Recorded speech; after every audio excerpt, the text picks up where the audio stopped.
Hi guys, so titikman natin to. Kung ano to eh. Kita nyo naman, diba?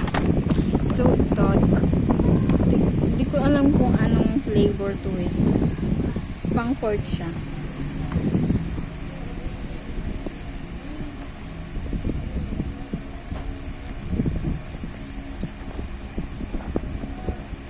I'll give it 6 out of 10. And the third one is chocolate. And chocolate.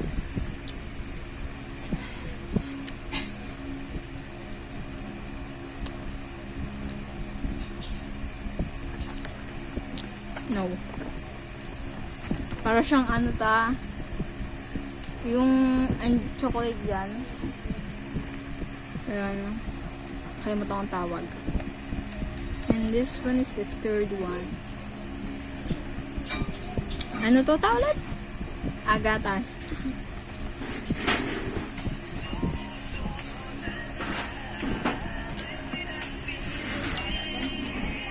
The chocolate ay scale